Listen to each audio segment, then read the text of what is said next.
ગોપાલ ઇટાલિયો અહીંયા લડવા આવે 2 કરોડ રૂપિયા હું ઇનામ દઉં, રાજીનામું દઈ દઉં ને 2 કરોડ રૂપિયા હું આપું, રાજીનામું આપું. ગોપાલ ઇટાલિયામાં જો તાકાત હોય તો મોરબી આવી ચૂંટણી જીતી બતાવે.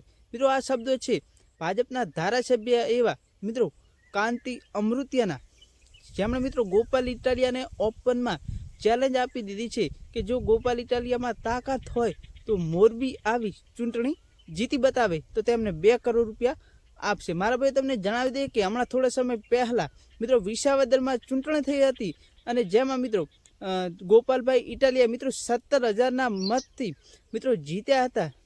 ત્યારથી મિત્રો તેઓ જે સી.આર. પાટીલને મિત્રો ગમે રીતે મિત્રો સી.આર. પાટીલને ટીકાઓ કરતા હતા અને કહેતા હતા કે સી.આર. પાટીલમાં તાકાત હોય તો એક પણ ધારાસભ્ય મિત્રો પક્ષ પલટો કરી બતાવે અને પછી ચૂંટણી કરી બતાવે. મિત્રો એવી સી.આર. પાટીલને ચેલેન્જો આપતા હતા. ત્યારે મિત્રો સી.આર. પાટીલના સપોર્ટમાં મિત્રો કાંતિ અમૃતિયાએ ગોપાલ ઇટાલિયાને ઓપન ચેલેન્જ આપી દીધી છે કે ગોપાલ ઇટાલિયામાં તાકાત હોય તો મોરબી આવી અને ચૂંટણી જીતી બતાવે તો તેમને 2 કરોડ રૂપિયા આપશે. મિત્રો આ ચેલેન્જ ગોપાલ ઇટાલિયાએ પણ સ્વીકારી લીધી છે અને મિત્રો હવે સોમવારે બંને જે ધારાસભ્યો છે તે રાજીનામું આપશે એવી મિત્રો જાહેરાત પણ થઈ છે. તો મારા ભાઈઓ જોવાનું રહેશે કે સોમવારે શું બંને ધારાસભ્યો સાચે જ રાજીનામું આપશે કે નહીં આપે, કોમેન્ટ કરી જણાવજો. વિડીયો ગમે તો વિડીયોને લાઇક કરી નાખજો. ચેનલ પર નવા હોય તો ચેનલને સબસ્ક્રાઈબ કરવાનું ભૂલતા નહીં. મળે એક નવા વિડીયો સાથે.